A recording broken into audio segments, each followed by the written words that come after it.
Hello and welcome to ScreenHour with me, Mikey. And me, Kieran. Where we discuss the latest releases of films, series and games regarding our own impressions and experiences. We warn you before deep diving spoilers.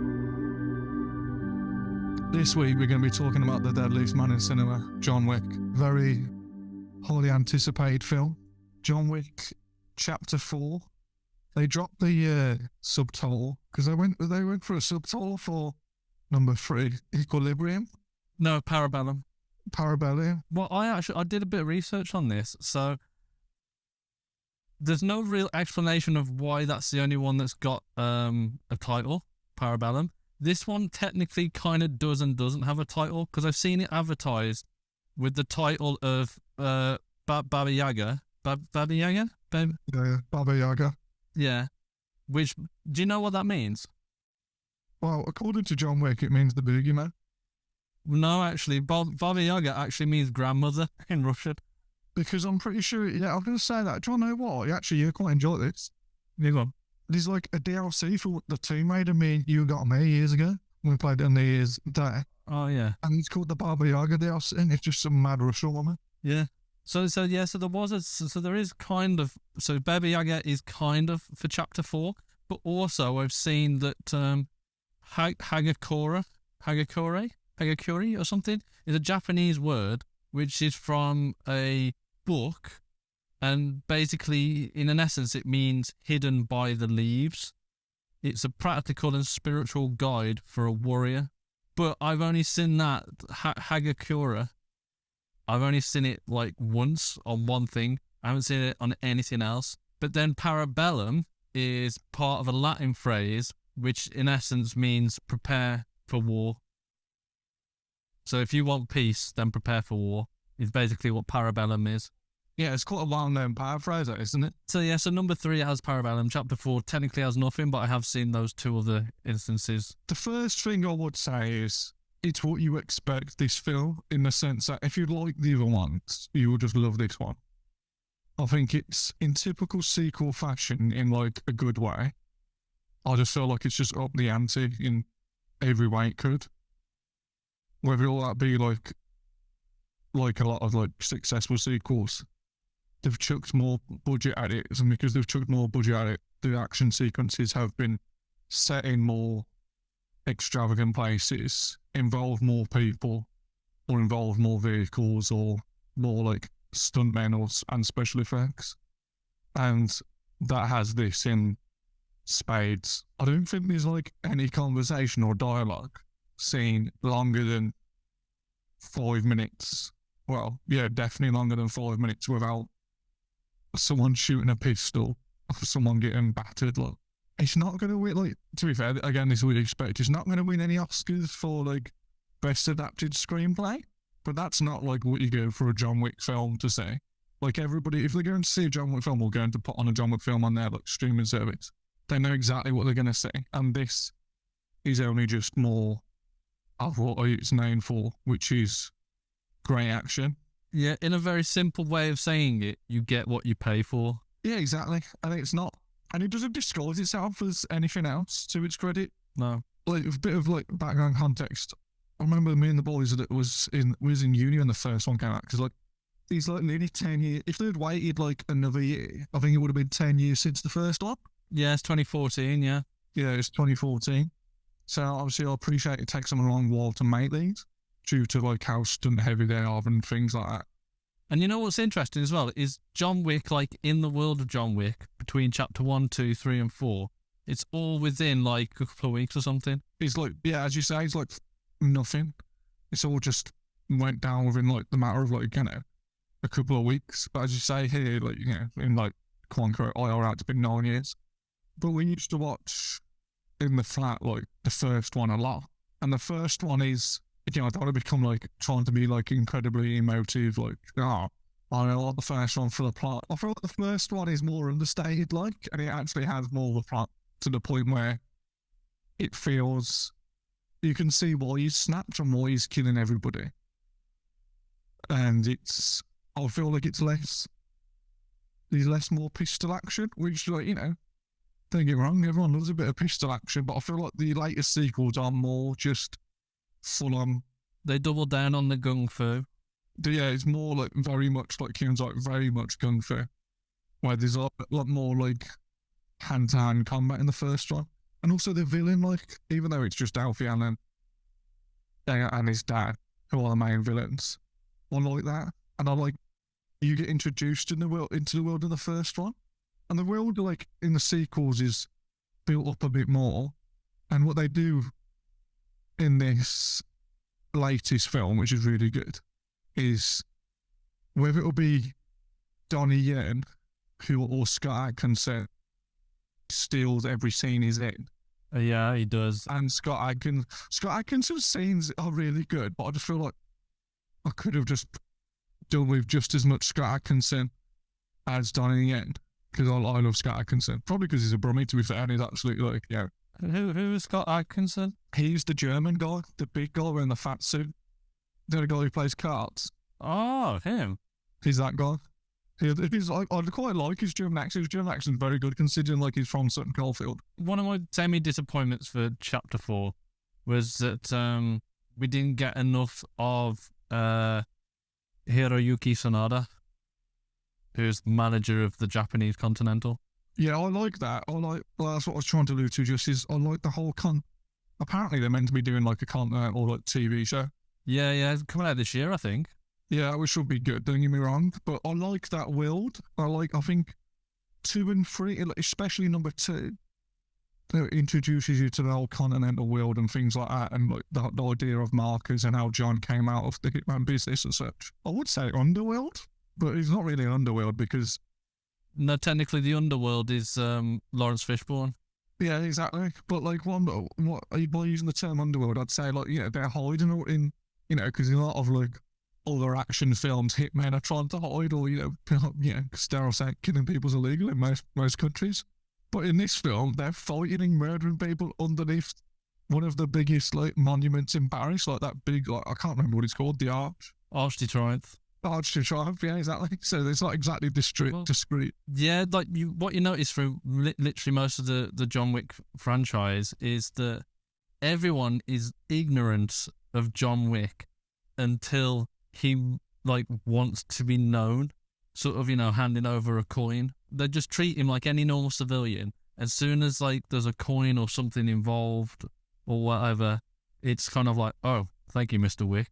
And it's like everyone just knows who he is, but they just act ignorant. Like there's so many different scenarios where this occurs, and it's a weird dynamic, but I quite enjoy it. But as you were saying that you quite enjoy the first one, without the first one, this franchise would not exist. I mean, spoiler, yeah, it's the first one, but it really creates the foundations for the next films to achieve and go above and beyond. Because for me, I think the first one's the weakest one. I actually think my favourite one is the second one. I jump back and forth between the second and the third one, because what I love about the third one is Halle Berry and her dogs. I think the stunt play there is incredible, and the timing and the rehearsals and all of that would have gone into those scenes. I adore it. But for me, I really like obviously John Wick's got a style throughout its entire franchise, but there's like a specific sort of style in number 2 in Rome and through the catacombs, and then especially the imagery of when Gianni Santiago, but when she's I can't remember her exact name, but that's close enough.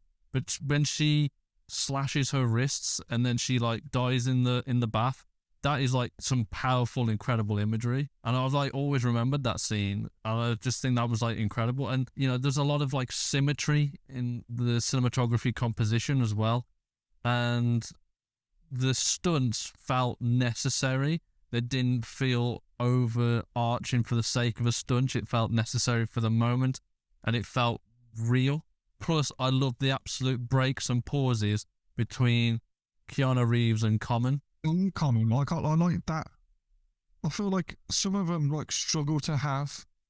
Each film I feel like has a not so much a henchman, but a fellow assassin who both respects or knows John Wick, and they've got to go against him and they don't want to. I feel like in this one they do really well with Donnie Yen and Common in number 2, but I can't remember him really having that at number 3. In number 3, there is a character. I cannot remember his name. He's like a Japanese sushi chef or something that the adjudicator meets, and she sort of employs him to hunt down John. But he has like the absolute utmost respect for John, and he's always teasing like, "Oh, I won't kill you now," sort of thing. Or there's a bit when they're in the Continental, like on company grounds where you can't conduct business, and he's just sort of telling John that he's such a big fan, and John's like, "The hell!" Right? So there is that character, but he's more forgettable than the other two for sure. But then, of course, I suppose the more memorable one would be Halle Berry. But like, she helps him all the way through that. Yeah, but you say all the way through. She's only in it for like 20 minutes. Yeah. But it's like the best 20 minutes of the whole film, in my opinion. But the bits with John and Cassian in chapter 2, there's the breaks of like they just stop and stare at each other, and it goes, "You working? Yeah. You? Yeah. Good night? Afraid so." And then there's just that pause, and then it's like, right? There's lots of little mini moments of that, of like, you know, when they smash through the windows into the Rome Continental, and then they have to sit and have a drink because you're not allowed to conduct business on company grounds. And that's another thing I really love, like no business on company grounds. So there's always, you know, they're always about the rules. Yeah. They are, which is good, but like, I just feel like they could have done with more than that, more of that. But no, it's quite Hannah Montana. I feel like, you know, I agree with like your points about the stylized like parts, especially of number 2, and how like, especially in this one, like, it's not too, you know, it's not going to beat Roger Deakins for cinematography, like, don't get wrong, but it's particularly at the start of this one in the Japanese Continental, that's like some cool, really beautiful shots. Yeah, for sure. And at the end with the church in this one, again, like no spoilers yet, but the ending with like a couple of shots there is beautiful. Yeah, with the sunset over Paris. Number 1's like a lot better than 3, and so it was like, I don't know, I just like number 1. So don't get me wrong, I do really enjoy number 1. I think it's difficult. I think to choosing your favourite one is just a very slim personal preference, because each one is as good as the next. Yeah. So to go back to this one. So yeah, back to chapter 4. Back to chapter 4 is just the new characters get introduced to are pretty interesting. The villain's not mega strong. I feel like the best thing like about the villain is his manipulation of the semi-antagonist of Donnie Yen. Yeah. Him, like Bill Skarsgård, considering the only other thing I'd seen him in before was the It films, I was like really hyped for him to be in this. And if I had like someone who's like, you know, tested themselves and proved themselves to be a psychotic clown, I wouldn't say I'd want him as the Joker, don't get me wrong, but I wouldn't want him as a French man wearing like incredible suits to try and be like a pompous ass, like that's essentially what he's in this.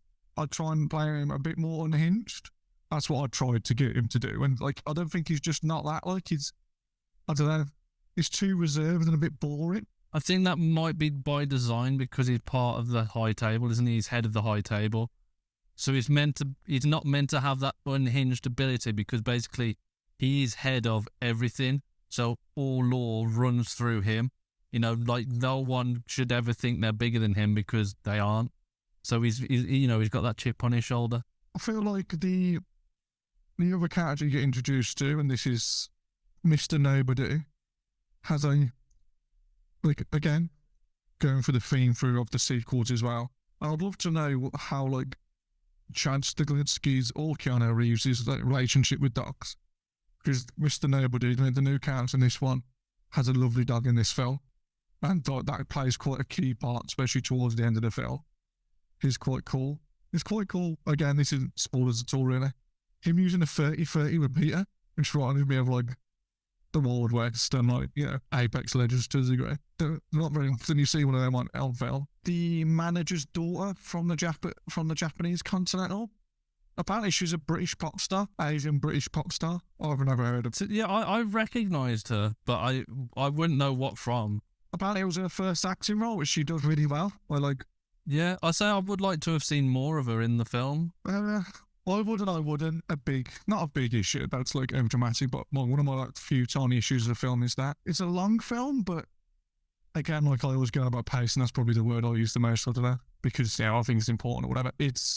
You don't have that because you don't struggle thinking, oh bloody hell, this has been on for ages, because it is, and I don't use this term lightly, balls to the wall. It is not in a crude Euro trip American Pie way. It is non-stop action. Yeah, and that is the biggest strength of John Wick films. It's very rare, if any scene is boring. There's always something happening and something progressing, and you're always learning something either about John or about the Continental or the High Table or what is that? Because the Continental's a hotel. What's the actual? It's like the company, isn't it? I'm pretty sure the way I understand the world is that the High Table own the Continentals. Yeah, because then you've also got the Russian sort of side of things that you meet more so in Parabellum in Chapter 3. Because they are ruled by the High Table, but they don't have anything to do with the Continentals. Yeah, exactly. I'll tell you what I do like in this, and this is to go with the other sequels as well, is that it seems to, you touched on it with the character commonplace, or what did you say, Cassius, is it? Cassian, is that they seem to be good at introducing known rivalries into it without them taking away from John Wick. Whether it would be commonplace, that character, or whether it be Donnie Yen, or whether it be Ruby Rose to the degree in the second one. Yeah, in the second one. And Halle Berry and Lawrence Fishburne. They seem to have roles which really only emphasise the John Wick films. They don't really, upstage John Wick, because you wouldn't want to do it, obviously, because it's his film, but they seem to just emphasise the world a bit more. To be honest, you mentioned it already. I think if any one of them upstaged John, I think it's Donnie. Yeah, Donnie Yen's filmography is absolutely amazing. If you like these films and you haven't watched the Ip Man films, I think they're a must watch. Ip Man is an incredible series. How many films are there of Ip Man? There's 4. There's 4, yeah. I do recommend, if you'd enjoy John Wick, you do enjoy a bit of martial arts or whatever, go and watch Ip Man. It's a very good. It's the Wing Chun Kung Fu master. So this is the marketing they do for it. Who had a hand in teaching one of the first masters Bruce Lee was taught under. But there's a lot more shows you how badass Wing Chun is, and Donnie Yen was a little, as I say, he taught Bruce Lee, so he was a legit, not a fictional character.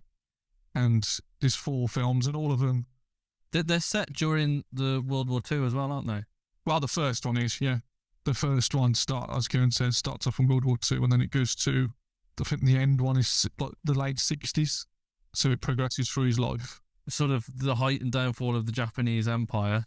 And then you've got, Donnie Yen playing who he plays. Yeah, I don't want to say too much because that's something, yeah. But yeah, it's definitely worth watching, by the way. Yeah. If you like martial arts and World War II, there you go. No, as Kieran says, you can't be that combination. The only real negative of the film is there's a few plot inconsistencies and motivations, or there's something which happens at the very end which undermines the main ending. Apart from that, these are plot inconsistencies, or I wouldn't even say plot holes. I'd say bumps in the road maybe, because we say, we've touched on already, the action is great. That's what you go to a John Wick film to see, really. In my opinion, due to what type of film it is, definitely go see it in the cinema, because it's great to watch it on the big screen, and it's a good laugh. It's funny as well. It's nice watching something which isn't. I say it doesn't take all of your focus. It's one of those films where you can sit back and relax. You don't have to really pay attention to what's going on. Yeah, exactly, in a good way. It's steady around all the hard work the stuntman he does, and stunt ladies, he's appreciated, and it looks incredible. like Kieran says, you're not thinking to yourself about the issues of, you're not thinking about how dodgy the world is. Yeah, it's not like a massive unsocial commentary. It's more of just go along for the ride and enjoy it. And just before we say we jump into spoilers, then if anyone's, because I was intrigued of like who is like John Wick. How did this come to fruition, basically? And I thought, was it like a comic? Was it a book? Was it a real person? No. It's literally just created by the screenwriter Derek Kolstad, who literally just wrote the film and created this world. And I've got to hand it to him. He's done an incredible job in creating this world, because it's such a bizarre and unique world. Yeah, I'm so like invested. I want to learn more. I want to know more about the world. I just love like the simplicity of even like everyone seems to have like a slidey or a flip phone, right, which is random. Then you've got the women in all the tats and stuff that work. I don't know, where would you call it, in the offices, I guess. And they're using typewriters, and then they're using like, they're all alternative chicks type of things. They're all like wearing like, they're all got 1950s fashion tattoos. Like, yeah, it's such like a weird thing, but it works. Everything's stylized in such a like a cool, unique way, but it's not overkill. Yeah, it's sort of created its own little niche of sort of stylization, because it's got that sort of futuristic sort of look about it. Sort of I don't know, it's very clean. I think like the set designs and stuff like that, but then it's sort of very modern. So yeah, not futuristic. I say it's very modern in its clean set designs. But then when you go to like those sort of scenes when John's been made excommunicado, and then they're raising his bounty and stuff, and they're writing on the chalkboards, and then they're sending out the text messages on this old ass dial-up computer from Fallout 4, or they're writing on the typewriters. It's a real sort of clash of the modern and then like the 1950s, I guess. It's created that weird sort of niche, but yet they work and blend really well together. So I just, I'm gonna hand it to this Derek, who created this world for John Wick, because it's really good. And as we've mentioned, there's going to be a Continental TV show. I have no idea who's in it. If it's going to be set at the New York Continental or another one, I have no idea. Or multiple ones, yeah. Yeah, and also I believe Ana de Armas is going to be in a spin-off of a Ballerina, which is in John Wick 3 Parabellum. You sort of learn more about John's backstory, and the Russian sort of, let's say the Russian quarter of this world is where John grew up, and we see ballerinas performing in the background, like learning their craft of how to be, let's face it, a killer like John Wick. And I imagine that's, she's going to be one of those ballerinas, and we're going to follow her journey. Yeah, it reminds me very much of, I feel like it's just going to be in a good way, an X-rated like Black Widow film, but hopefully better than the Black Widow film. Oh yeah. Something I like is how unashamed it is at showing that there's no police in these films. Or like, well, there is in the first one, but even then, like, he's like, John Wick, he's like, oh, you're up, John, you're working again. He's like, yeah, don't worry about it. Like, everyone knows John Wick, and also, like I said, they're like fighting in landmarks or in very busy nightclubs. Yeah, there's no interference. I generally didn't even realise there haven't been any police in anything. Exactly, it's so explicit that it just seems like seamless. Like you don't really get, because they don't really exist. You don't really think about them. Well, maybe it's because the fight scenes and everything, like things just happen so quick and fast that that's just the normal call out time for the police. They're still immobilizing. They're still putting their boots on, getting their guns. As Kieran said, another thing which is quite cool is that I'm pretty sure Chad Stahelski directed most of them, if not all of it. I'm pretty sure he directed all of them, yeah. It's nice, and I say this not like I'm a stuntman or anything like that, stuntman, for him to get the franchise like this, and for him to like show they have the props to be good directors, because they really know their stuff, type of thing. Yeah, it's good for the studio as well to put the trust in Chad as well. Not like he was just allowed to direct the one; he's managed to be allowed to direct all of them. They've had faith in him. And like you say, that faith really paid off. Like, bit of background, like this Chad Stahelski, he's obviously good friends with Keanu, but one of the reasons I presume he was good friends with Keanu is that he was Keanu's stunt double in the Matrix films. So yeah, he put himself out of a job by casting Keanu Reeves to do his own stunts. So then he decided, well, I'll direct it then. Makes sense to it. But no, what you can appreciate, he obviously knows his stuff. You know, if he asks people, if he's directing something, he says, "Oh, you do it like this, can you do it like that?" He knows you probably can do it like that or can't do it like that because he's done it himself. So that's interesting. It probably shows and what really pays off in the film itself. Like, I'll speak for Kieran too much, but he gets both our approval for a film to go see in the cinema now. Look. Yeah, I think it's definitely worthwhile. And I did see actually earlier this morning that it's the second highest grossing R-rated film in history, like on the opening weekend. Speaking of which, again, like this isn't this Bobby just saying go see it now. If it was me, or I don't know, got the R-rated, I probably would have used it a bit more in the sense that like more violence, more visceral stuff. Yeah. I know we keep teasing spoilers, but I feel like they've toned down the violence ever so far. Well, no, the violence, the gore. I feel like they've toned down the gore since, I mean, there was no gory scenes in Chapter 4 that made me go, oh, whoa, right? Like there was in Chapter 3 when that guy gets stabbed in the eye or that axe gets thrown at the dude's head. But there's no sort of moment like that, is there? Stuff like that will be a bit, I don't know, pretty cool. Like, that sounds gnarly or pretty like childish. Like, because I love to see people's heads get chopped off or whatever. But if they've got the X-ray and use it, screw it.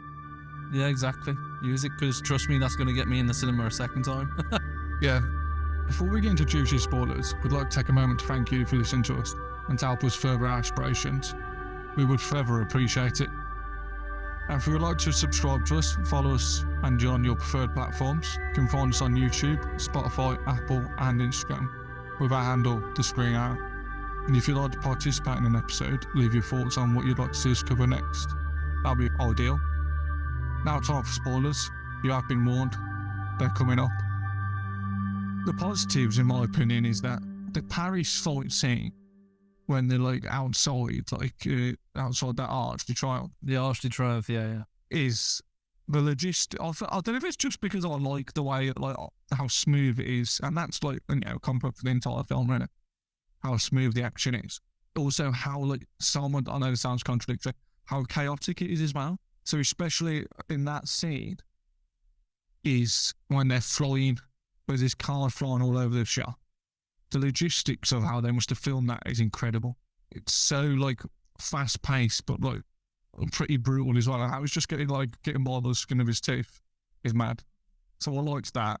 I like him making his way up to the church with Donnie Yen. I felt that was a little overdone.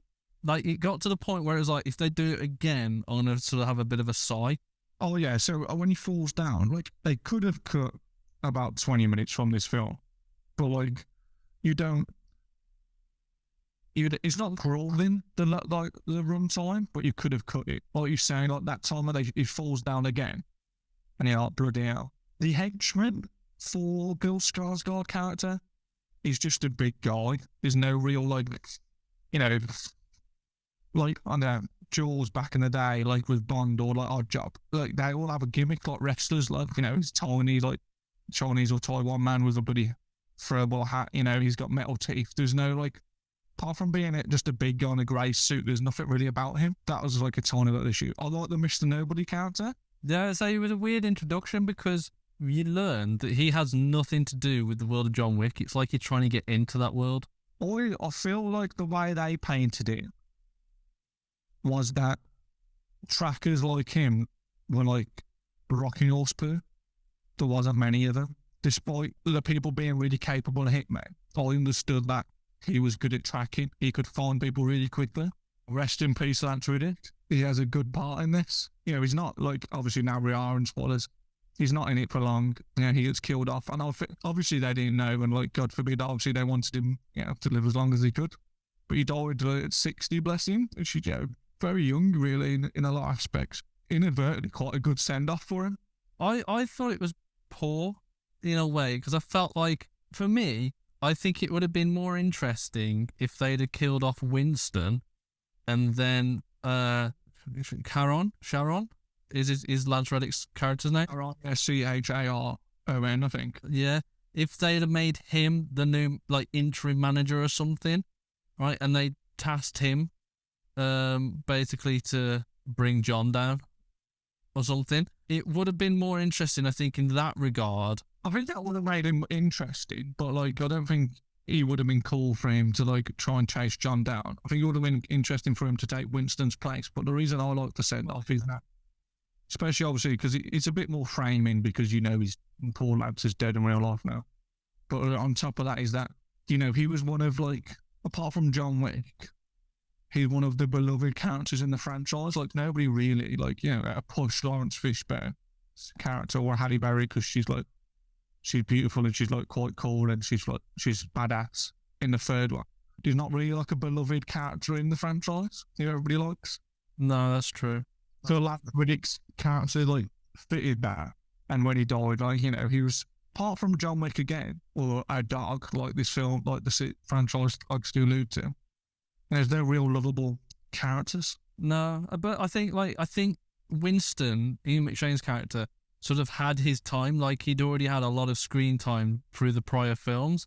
Lance Reddick only really got to do anything sort of interesting, let's say, for his character in the third one, where he sort of teams up with John and they have a fight through the Continental against like Spec Ops sort of thing, right? So I was kind of looking forward to seeing that for him again in the fourth one.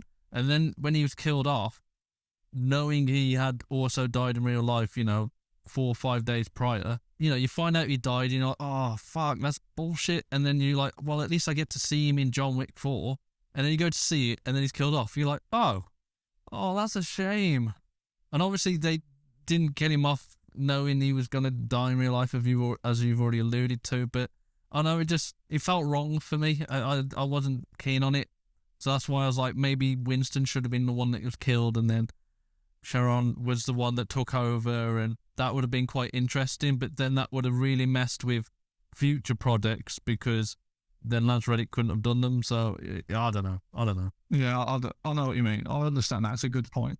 If I had to boil it down to my favourite fight scene, it's probably between, I don't know, just probably the first scene in Japan, like the first scene in Japan and really in the Oriental there is really good. Like Donnie Yen.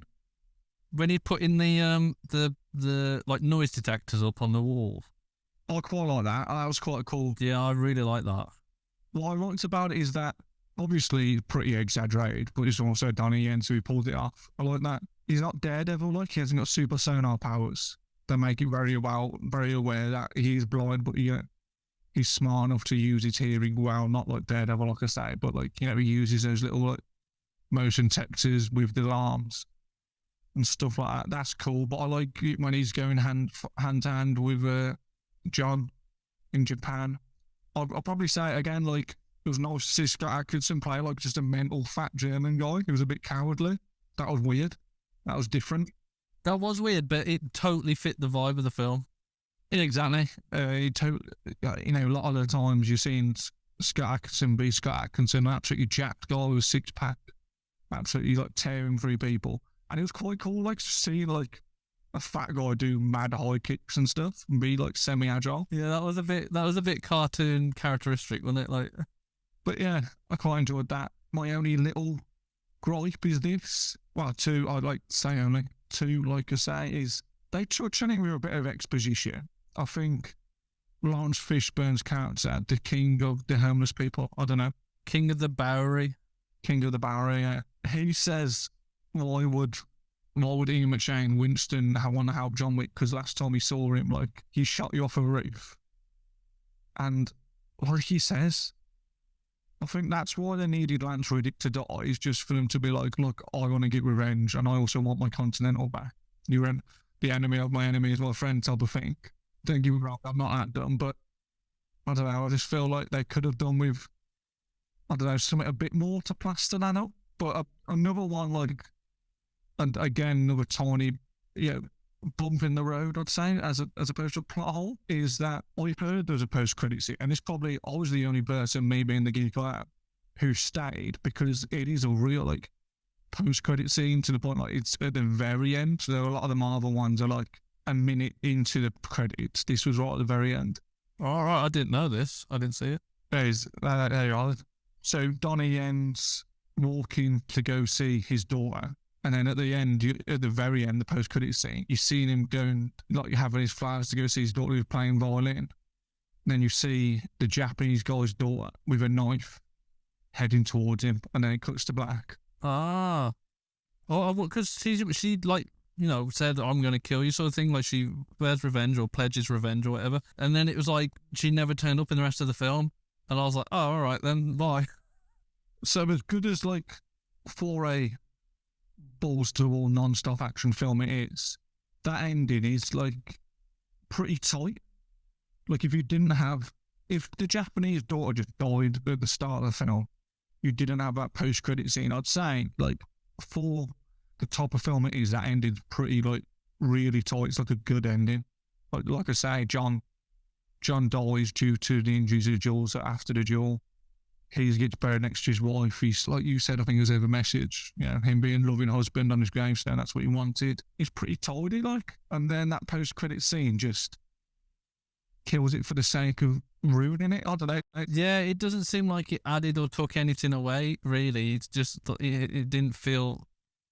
I think you may be the very only person that's actually seen this post-credit scene, Mikey, to be fair. So I think you've ruined it for yourself. You only got yourself to blame. For what it's worth, like I said, I'm the only one, Kieran had a monster being like, you know, knowing he's got a podcast, the full podcast is out for looking for stuff like that. And I was the only person in my screen that watched it. So probably, like Kieran says, probably 99% of people didn't see that post-credit scene and thinks the ending's like with a bow. What did you think then of John dying? Because I felt the biggest detriment to the John Wick franchise is that John never seems in peril because he always seems to, you know, after the first one, it's like John is just capable. So you know he's like not going to die. Yeah, shit, he's going to be a hell of a lot of injury, but he's just not going to die. So there's no real stakes, as you like to put it. But then when he says on my gravestone, I want it to say loving husband, immediately I was like, he's going to die. But I still didn't believe it. You know, I called it, but I was like, I don't believe my call. Because when he gets shot and everything, I'm like, nah, he's still not dead. And then they were like, oh, hell of a sunrise, hell of a sunrise. And he's walking down the steps, and I'm like, nah, surely, nah.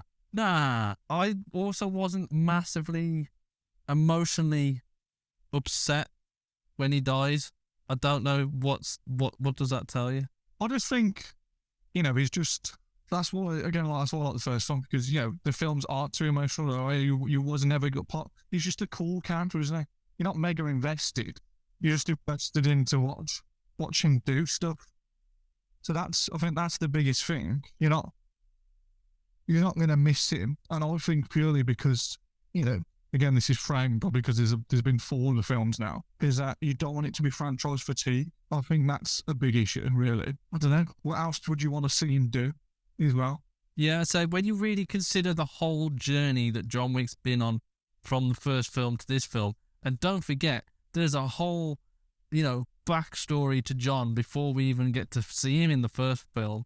So there's still so much history that he has. And we have learned a lot about John, and we've understood, you know, his reasonings behind things and how he's had to do things and all that. So, you know, we don't necessarily need more of John because we've got more than our fair share. Yeah, exactly. I would like to see more in this universe, but I think John is settled. I just agree in a sense that I would have liked it in other films, like maybe a 20-minute montage of him being a teenager or something like that. And I don't think that's the vibe. I don't think that's right for these films at all, like those sort of flashbacks. I don't know. I disagree there. I think like if they'd done it well, it would have. I just don't need it too much. Like at the very most, like 20 minutes. What I'd hate now is just, you know, a John Wick origin story, like a whole film of it. I'd really like dislike. I wouldn't want that. Like I don't get around and watch it because it's John Wick. Like it'd probably be meant. Yeah, but you know, it's highly unlikely it's going to be Keanu. It's going to be like a younger actor. And one of the main allures originally for John Wick was Keanu. Yeah, exactly. Do you have any like real gripes just before we wrap it up? I think my only gripe really was, yes, it's R-rated. It just doesn't feel as gory as the previous films. And I felt like we fell in love with Donnie Yen too much, even though he's technically meant to be he's an antagonist, but he's also an anti-antagonist. I think he's just a good anti-hero now. I don't know, I think they've done that well. That's one of the reasons I liked, like the ending, but not the ending if you catch the drift. Yeah, but again, I would have liked to have seen more from Hiroyuki Sanada. Yeah, I'm just racking my brain at the moment. If you like him, like, for the audience who've done an episode on it, he's quite a prominent character, or a prominent actor and character in Bullet Train. You know that phrase where it says, Samuel L. Jackson, you seen any film ever? He's the black guy. Hiroyuki Sanada is like, have you seen any film ever? He's the Japanese guy. Yeah.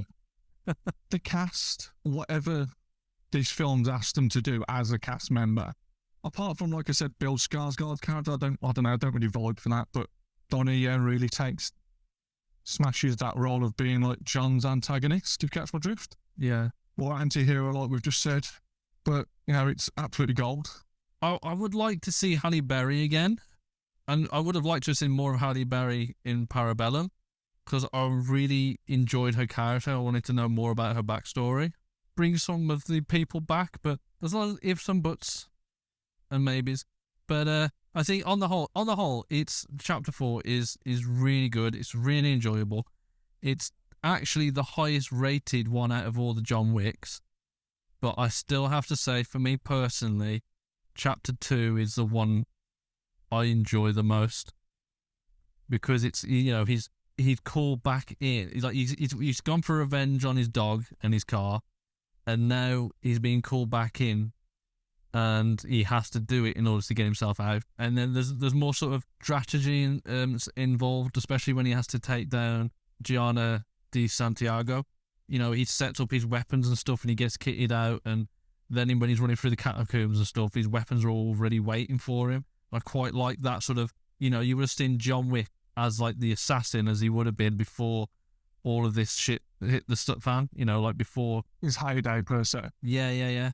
Whereas literally since, and I like right at the end of chapter 2, is he shoots someone on company grounds, and that sets up, chapter 3. And I really like that balls to the wall, as you like to call it. And then obviously since chapter 3, it's all just like survival. And that's good. Like, the franchise is brilliant, but for me, number 2, I feel like number 1 gives you an insight into who John Wick is and, what this whole world is. Number 2 really cements the world, and you understand John, and you see him in his heyday, and then you see him in a bit of a survival status as he's trying to track down Santiago. And then the 3 and 4 is like sort of the survival arc. That's my 2 pence. It depends on the arc, really, but yeah, they seem to do that really well, and like you say, they build a good world in it. And it's very rare, actually, that sequels are better than originals. I know you prefer the first one, but it's rare that it even comes up to the same level. Yeah, don't get me wrong, a lot of the time they run out of steam and they're treading on the fumes of how good the first one was, or even the second one. We haven't really got time. Well, we haven't really got time due to me, I'm going to Broadway. Yeah, he's disappearing again. He's only just come back from fucking Prague. Going on a little holiday. We haven't really got time for a moment of the week or something we suggest, really. Apart from, I'll quickly say, both been playing a lot of Destiny 2. We've been playing quite a few different games, but mainly together, we've been popping in and out of that. And just as a game which is really 7 years old, the way they're supporting it is, don't get me wrong, it's paid DLC. It's great, So, it's good fun. And it's got I can see why people get really nerdy into it. Yeah, you got to do a lot of build work, haven't you, on your character? Yeah, you can do a lot of build work. There's a lot of armor to collect. There's the PvE element. There's raids. There's PvP in the Crucible. Yeah, I say for my quick moment of the week, I've almost completed a game called Ghostwire Tokyo, and there is a bit of a John Wick feel to that game. To be fair, it's not identical, but there is a feel. But I just said it's quite similar to Dying Light. It doesn't have the parkour, but there is like an element of parkour. It's like a watered down version. My biggest criticism is that your guy just doesn't feel like he can run fast.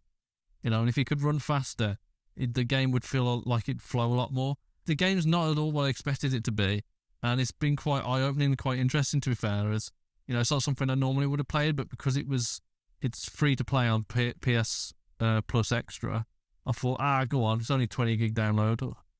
So yeah, I dropped it on, and I've enjoyed it quite a lot, to be fair, to the point that I've even got like all of the collectibles and stuff. Like I've put a bit of time into it. I just love that. I hate doing collectibles. To be fair, the way they do the collectibles is quite good because it basically shows you on the map where they are. It's not that you have to hunt them down.